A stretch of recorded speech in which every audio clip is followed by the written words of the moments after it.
परिवार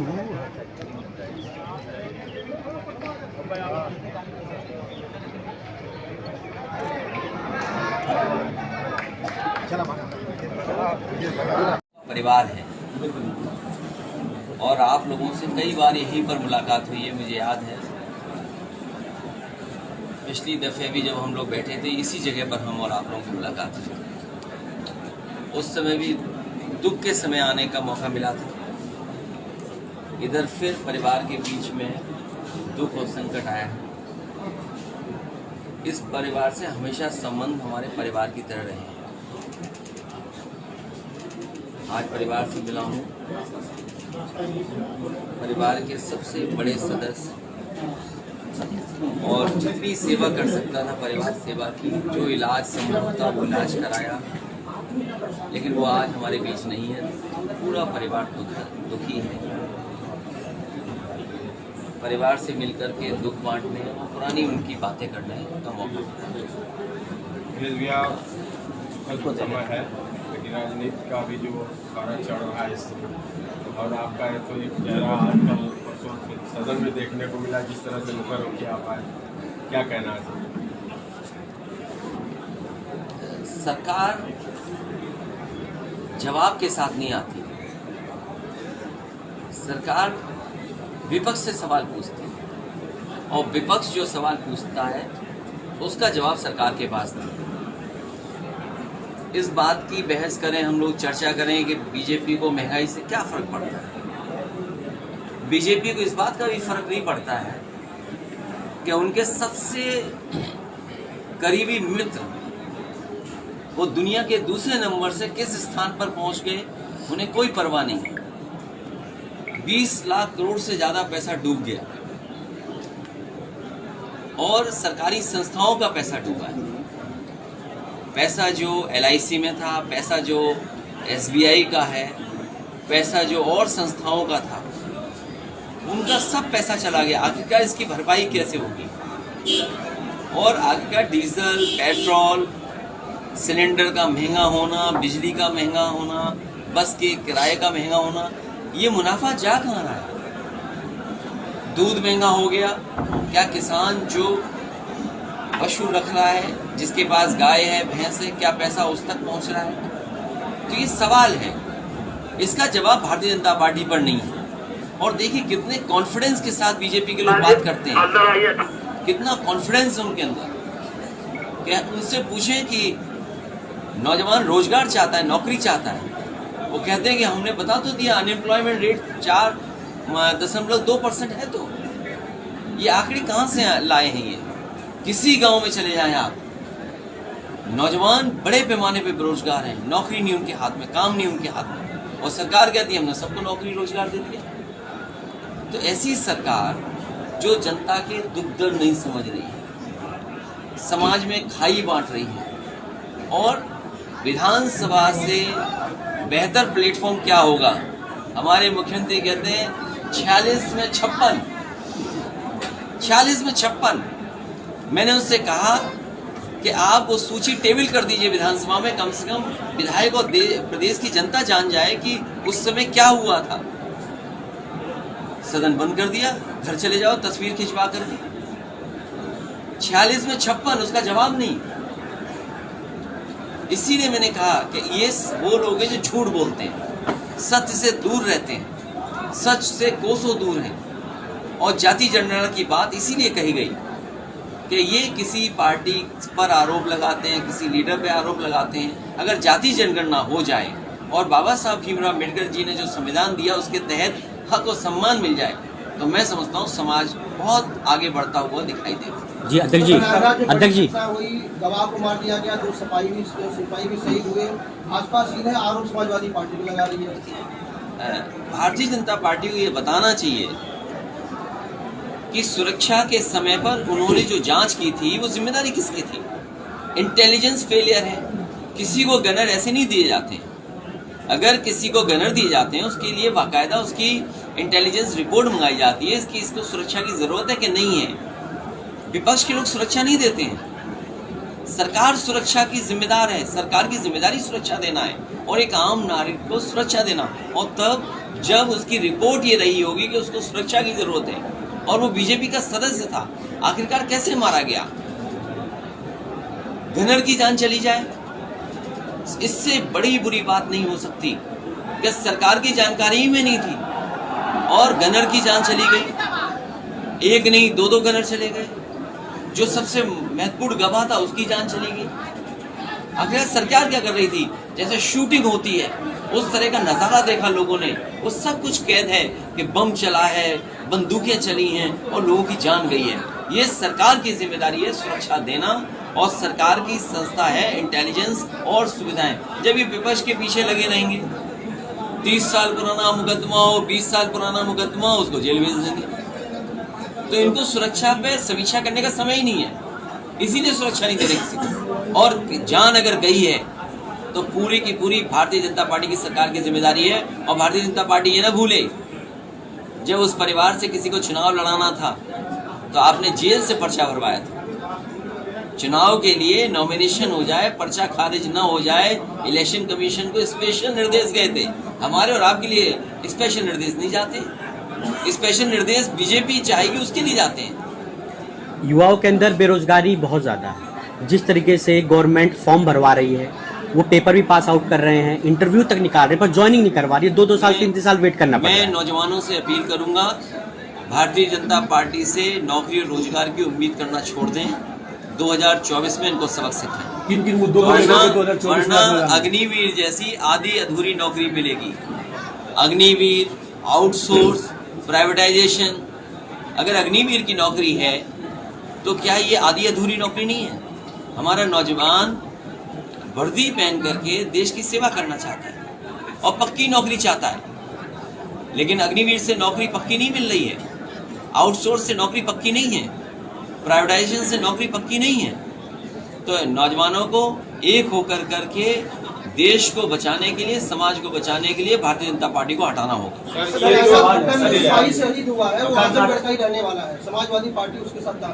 समाजवादी पार्टी उस परिवार के साथ है और पूरा खुलासा होने के बाद हम उस परिवार में जाएंगे। क्योंकि अगर आज चले जाओगे आप तो सरकार कहेगी देखिए सहानुभूति लेने आए हैं, वोट की राजनीति करने आए हैं, इसलिए अभी नहीं। सरकार की जिम्मेदारी है पूरा खुलासा करे सरकार। और जो लोग ये कहते थे मिट्टी में मिला देंगे, अरे भाई मिट्टी में मिलाने जा रहे हो, कम से कम टॉप 10 माफिया, टॉप 10 100 माफिया की सूची कब आएगी? ये सूची इसलिए नहीं आ रही, हो सकता है भारतीय जनता पार्टी के लोग भी इस टॉप 10 में आ जाए। कर्नाटक से कुछ मिट्टी में से कुछ नोटें निकली, उसके बारे में देखिए, नोटबंदी फेल, यूपी में आप देखिए, ये तो आधा अधूरा बताया, जाने कितना पैसा और निकला होगा। ये तो कम निकला है, सूचना पूरी नहीं आई है कि कितना और निकला होगा। 40 लाख नौकरी के नाम पे ये पता ही नहीं है कि कितना निकले। 200 करोड़ का आपने कहा कि जो कंपनी हायर की गई है डाटा अपडेट करने के लिए, उसके बारे में क्या कहें? ये तो बहुत बड़ा सवाल आरोप रहा है। ये सरकार कह रही है कि हम $1 ट्रिलियन की इकोनॉमी बनाना चाहते हैं। अच्छी बात है, $1 ट्रिलियन इकोनॉमी बनाएं, लेकिन आज जो आपकी जीडीपी है उसको आपने बदल दिया, कह रहे हैं आप 19% जीडीपी है। और अगर आपको $1 ट्रिलियन की इकोनॉमी बनाना है तो 34% का आपको ग्रोथ रेट चाहिए, 34%। तो वही हमने विधानसभा में पूछा कि ये बताइए जो ग्रोथ रेट आप बता रहे हैं ये 34% कैसे हासिल करोगे आप? जो लोग 19 नहीं, 12 नहीं, 7% हासिल किए हों एक साल में, वो सपना $1 ट्रिलियन का दिखा रहे। और धोखा देने के लिए क्या, जो झूठ बोल दिया, उस झूठ को सच बनाने के लिए कि अमेरिका की कंपनी बुला ली, उसको 200 करोड़ दे दिया। आपका वित्त विभाग है, आर्थिक सलाहकार हैं, ये आईएएस सब फेल हो गए, इसका मतलब पूरा वित्त विभाग बेकार हो गया, प्लानिंग का विभाग खत्म हो गया, नीति आयोग खत्म हो गया। इसीलिए मैंने आंकड़े पढ़े कि नीति आयोग आपको कहाँ, किस सेक्टर में कहाँ खड़ा करता है, इंडिया टुडे की रिपोर्ट कहाँ खड़ी करती है। एक प्राइवेट संस्था है जिसकी क्रेडिबिलिटी बहुत है, उसने स्टेट के तमाम मानकों को देख करके खड़ा किया कि आप कहाँ खड़े हैं, तो किसी को स्वीकार करने के लिए तैयार नहीं। ये जो 200 करोड़ खर्च हो रहे हैं, ये अपना झूठ बोला हुआ उसको सच बनाने के लिए खर्च हो रहा है। जी अध्यक्ष एक और जी, यूपी बिहार के लड़के जो आज के 10-15 साल पहले यूपी बिहार का जो ग्रेड था, यहाँ पे आईएएस आईपीएस और जो ऑफिसर ज्यादा होते थे, इस वक्त युवाओं में ये देखा जा रहा है कि सोशल मीडिया के माध्यम हिंदू मुस्लिम उन तमाम उन मुद्दों पे वो भटक रहे हैं, तो इस पे आपका क्या कहना है? देखिए, सोशल मीडिया रहेगा और कहाँ ऑर्कुट था, फेसबुक आया, स्नैपचैट है, इंस्टाग्राम है, पहले BBM आया, व्हाट्सएप आया, ये सोशल प्लेटफॉर्म पर ये चीज़ें बनी रहेंगी। वहीं सरकार की ज़रूरत ये है कि सरकार पॉलिटिकल काम ना करे, कम से कम एक प्लेटफॉर्म ऐसा तैयार करे जहाँ सच तो जाने। पता लगा सच भी वही है। हमारे मुख्यमंत्री नहीं देखा आपने, व्हाट्सएप यूनिवर्सिटी से निकल करके आए, बोला कि समाजवादियों का टापू है, कहीं आइलैंड है। अरे भाई, 2017 से पहले ये बात चलती थी। होटल है, ऐसा लग रहा है कि विटनेस में साइन करने हमारे मुख्यमंत्री जी गए थे। जो टापू और होटल की बात कह रहे हैं, जो विटनेस में साइन होते हैं, लगता है मुख्यमंत्री जी ने खुद किया था, वरना उनको कैसे जानकारी? अगर जानकारी है तो मैं आजमगढ़ में आज आया हूँ, मैं दोनों चीजें गिफ्ट टूरिज्म डिपार्टमेंट को देता हूँ। सर, मथुरा का वीडियो आपने देखा होगा, पुलिस ने जिस तरीके से श्रद्धालुओं को लूटा है, उसका वीडियो भी वायरल हुआ है। देखिए, मेरी जानकारी में नहीं है, लेकिन पुलिस का इस बार इधर व्यवहार बहुत बदल गया है। पुलिस को जो काम करना चाहिए वो नहीं कर रहे हैं। अगर हम कस्टोडियल डेथ देखें, कानपुर देहात में बलवंत सिंह को कैसे मार दिया, एक माँ बेटी, बताओ, पुलिस मौके पर, बुलडोजर आ गया, अधिकारी मौके पर, और जब जान जाने लगी तो सब अधिकारी और पुलिस भाग गई। तो क्या उम्मीद करोगे आप? जैसे अगर कोई घटना यहाँ हो जाए तो हम तो पुलिस से ही तो उम्मीद करेंगे हमें बचाएगी पुलिस। जब पुलिस ही मारने लगे तो आप कहाँ जाओगे बचने के लिए? तो ये जो व्यवस्था को और जो इंफ्रास्ट्रक्चर को खराब किया है, जो स्ट्रक्चरल चेंज समाजवादी पार्टी कर रही थी, मान लीजिए डायल 100 था, आप फोन करिए पुलिस आपके पास पहुंच जाए, मदद करे, वो सब व्यवस्था खराब कर दी। भैया, आपने एक खुलासा और किया है सत्र में ही कि जो बजट सत्र चल रहा था उसमें आपने ये बताया कि 440 करोड़ की जगह 20 करोड़ खर्च हुआ, 7 कहीं हुआ, कहीं था 22 करोड़। तो ये सारी जानकारियाँ जो आई हैं उसके पीछे क्या विकास तो कैसे चलेगा? PWD, हेल्थ का विभाग, ये दोनों महत्वपूर्ण विभाग हैं। बिजली का महत्वपूर्ण विभाग है। मान लीजिए अगर हम PWD की बात करें तो 30% पैसा खर्च नहीं हुआ। इसका मतलब ये है कि उत्तर प्रदेश में बहुत सारी सड़कें ऐसी होंगी जो नहीं बनी है या गड्ढा मुक्त नहीं हो पाई है। अगर हम स्वास्थ्य का देखें तो स्वास्थ्य में भी 30% पैसा खर्च नहीं हुआ। इसीलिए मैंने कहा कि जो मुख्यमंत्री जो उप मुख्यमंत्री बनाए हुए हैं, जो अस्पतालों में छापा मार रहे हैं, उन्हें अस्पतालों में छापा नहीं मारना चाहिए। वो वित्त विभाग से पैसा मांगे। जब पैसा आएगा तो आपका त्रोलिया का CSC चलेगा, आपका मेडिकल कॉलेज चलेगा, क्योंकि एक ही के पास दोनों विभाग हैं। अगर बजट नहीं होगा तो डॉक्टर्स को क्या देंगे आप? टेस्ट हो नहीं रहे हैं, ऑपरेशन हो नहीं पा रहे हैं, दवाइयाँ हैं नहीं, मेडिकल कॉलेज की सुविधा कैसे बढ़े? मान लीजिए आजमगढ़ है, अगर आजमगढ़ के मेडिकल कॉलेज को 200 करोड़ दे दें तो पूरे आजमगढ़ और आसपास के जिलों की मदद हो जाएगी। जौनपुर में मेडिकल कॉलेज बन रहा था, वो आधा अधूरा पड़ा हुआ है। एम्बुलेंस के लिए पैसा दे दें तो एम्बुलेंस की संख्या बढ़ा दें। तो ये काम तो कर नहीं रहे हैं, केवल जनता को धोखा दे रहे हैं। कितनी शानदार यहाँ की CSC बनी होगी, 100 बेड हॉस्पिटल, और मेडिकल कॉलेज देखिए, पैरामेडिकल देखिए, आपके स्टाफ ही नहीं है, नर्सेस नहीं है, सब आउटसोर्स करे दे रहे हो आप। ऑपरेशन हो नहीं पा रहा टाइम पर, जांचें टाइम पर नहीं हो पा रही, तो आप कर क्या रहे हो? तो स्वास्थ्य विभाग बर्बाद कर दिया। और कोई दिन ऐसा नहीं जाता होगा जिस दिन जानवर से एक्सीडेंट ना हो रहा हो, खेत ना चल रहा हो। अभी मैं आ रहा था रास्ते में, पूरा जानवर चले जा रहे थे खेत में। अब किसान कहाँ जाए? सर्दी पर तो खेत की रखवाली करता रहा, अब ये भी घूमने जाना। और ये लोग जो दुनिया में घूम के आए, मैंने सदन में पूछा उनसे कि कितने देश घूम के आए हो? America, Brazil, Argentina, Europe, England, कहीं सांड दिखे सड़क पर? एक मंत्री खड़ा नहीं हुआ बोला सांड दिखे। तो वहाँ सांड नहीं देखा, यहाँ सांड दिखा रहे हो। अच्छा भैया, एक और चल रहा है क्रिकेट को लेके जो चल रहा था, अखिलेश जी के बारे में तो ये कहा गया कि कभी फुलटास को यारकर बन जाती है, कभी यारकर को आप फुलटास करके मार देते हैं, आप समझ रहे हैं ना कर रहे हैं। तो इस तरीके की चीज़ें क्यों आ रही है? ये बात मैंने इसलिए कहा था मुख्यमंत्री जी की आंखें खोलने के लिए। शपथ उन्हें लेनी है तो वो उसी स्टेडियम में जा रहे हैं। अभी उन्होंने स्टेडियम में मैच देखने के लिए उसी में गए वो। मैंने कहा कम से कम गोरखपुर में बनवा लेते, बनारस में बना देते। अरे समाजवादी की सरकार होती तो इंटरनेशनल मैच आपका आजमगढ़ में हो जाता, कम से कम यहाँ तो बना देते। अब क्या धोखा दे रहे हैं कि यहाँ अंतर्राष्ट्रीय एयरपोर्ट बनेगा, बजट में 0 पैसा, हमारे किसानों को परेशान कर रहे हैं। अभी मैं सड़क पे आ रहा था इंडस्ट्रियल जमीन के लिए, कि इंडस्ट्रियल जमीन के लिए जमीन एक्वायर कर रहे हैं, ये केवल धोखा दे रहे हैं, इन पे बजट ही नहीं है। जो मुख्यमंत्री गोरखपुर लिंक न बना पा रहे हो, उनसे क्या उम्मीद करोगे आप? ये गोरखपुर लिंक तो आपके बगल में है, ये फैजाबाद वाली सड़क भी तो देख रहे हो कितने दिन से बन रही है, और क्वालिटी इतनी खराब है, अब मत पूछिए उसके लिए।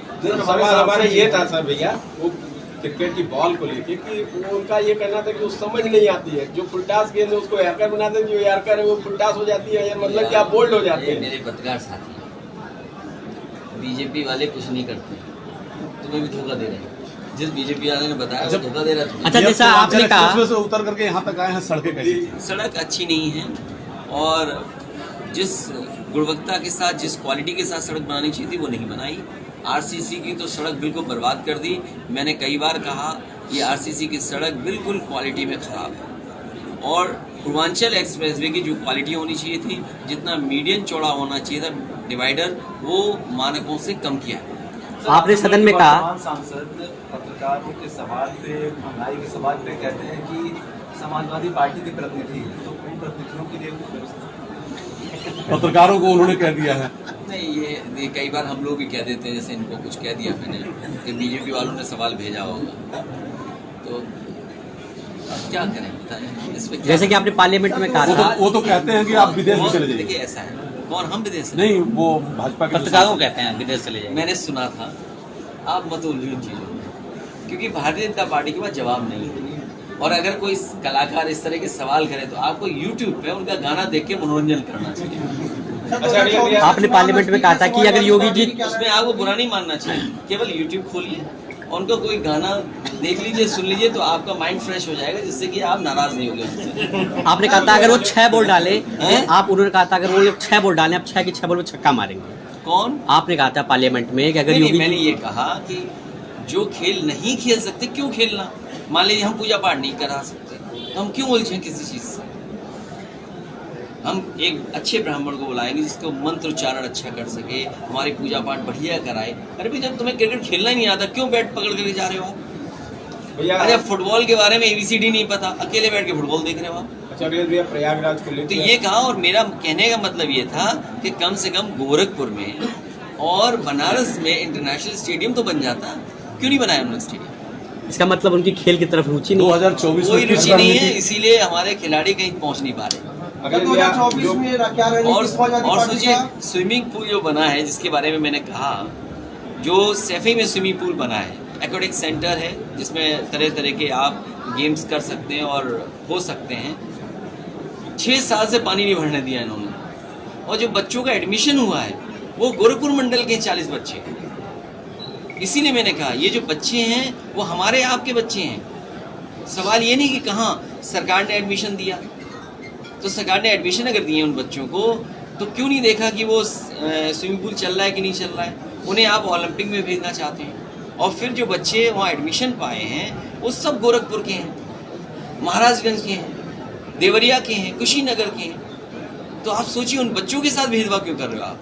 इसीलिए मैंने कहा कोई कोच ऐसा हो जो बिना पानी के स्विमिंग सिखा दे, वही कोच वहाँ दे दो। भैया ये बुलडोजर तथा जो प्रयागराज ये को खराब है, लेकर ये चल रही बुलडोजर नहीं चलना चाहिए, देश कानून और संविधान से चलना चाहिए। सर 2024 को चुनाव को लेकर समाजवादी पार्टी क्या रणनीति होती है? पूरे प्रदेश में आपका संगठन भंग चल रहा है। समाजवादी पार्टी और गठबंधन मिल करके 80 की 80 सीटें लड़ेगा। अभी भारतीय जनता पार्टी ने जो हार देखी है, मैनपुरी में जो हार हुई है, वो अभी तक आकलन नहीं कर पाए कितना बुरा क्यों हारे। और बुरा इसलिए हारे कि महंगाई का इनके पास जवाब नहीं है, बेरोजगारी का जवाब इनके पास नहीं है, किसान की आय दोगुनी का जवाब नहीं है, और जो सुविधाएं जनता को मिलनी चाहिए, चाहे स्वास्थ्य की हो चाहे अन्य विभाग की, वो कोई सेवा नहीं दे पा रही है। तो राजभर जी किधर रहे? वो जाने। भैया विधानसभा चुनाव में तो आपके साथ थे। नहीं, देखिए कुछ लीडर्स का कोई नहीं बता सकता वो कहाँ है। भैया अरे मत करो, फिर ये लोग भी नहीं, नहीं, अरे नहीं, सब अकेले, ठीक है, सिंगल। ये सब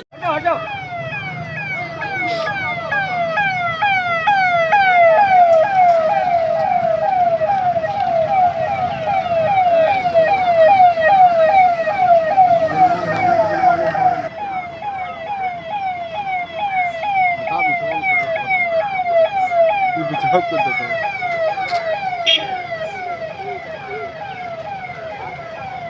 वीडियो बना था हाँ हमें तो काट भी हमको देखा ना है हम से ना कुदरत नहीं बताइए तब ना कि हम वीडियो बना था कहीं ध्यान मत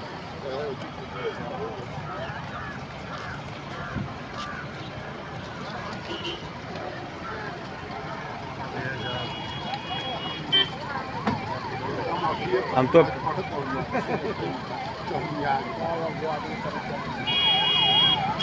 अरे